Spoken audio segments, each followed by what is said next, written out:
వంశీ గారు ఎక్కడున్నారు, వంశీ గారు ఏం చేస్తున్నారు అనే విషయం తర్వాత మాట్లాడుతున్నాం. కేసులు ఇవి ఏవైతే దొంగ కేసులు ఉన్నాయో, ఏవైతే కూటమి ప్రభుత్వం చాలా దారుణంగా హింసిస్తున్నది వంశీ గారిని అనేటువంటి విషయం అందరికీ తెలుసు. దాని గురించి చట్టాలు ఉన్నాయి, కోర్టులు ఉన్నాయి, ఏ రకంగా ఎదుర్కోవాలనేటువంటి తెలుసు. వైకుంఠ ఏకాదశి నాడు సింహాచలంలో ప్రసాదాల్లో నత్తలు వస్తే ఈ సనాతని ఏం చేస్తున్నాడండి? ఈ సనాతన చేగువీరంచి సనాతన ధర్మాన్ని ఆయన అన్అపాలజెటిక్ అని చెప్పేసి బల్ల గుద్ది చెప్పాడు కదా. ఆయన ఏం చేస్తున్నాడు చెప్పండి? ముక్కోటి ఏకాదశి నాడు సింహాచలంలో ప్రసాదాల్లో నత్తలు, బొద్దింకలు, బల్లులు వస్తుంటే ఏం చేస్తున్నారండి?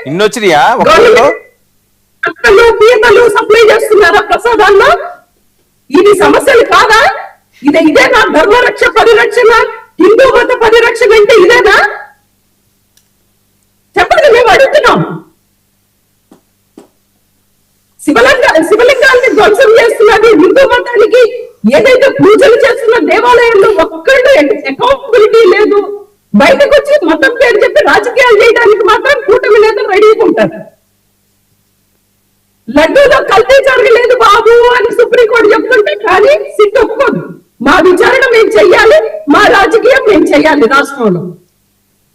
సుప్రీంకోర్టు చెప్తుంది అందులో రాజకీయం చెప్పనేది జగన్మోహన్ రెడ్డి గారు సిట్ లో ఉన్నటువంటి విచారణ అనేటువంటిది జగన్మోహన్ రెడ్డి చేస్తున్నారు. ఆ మెడికల్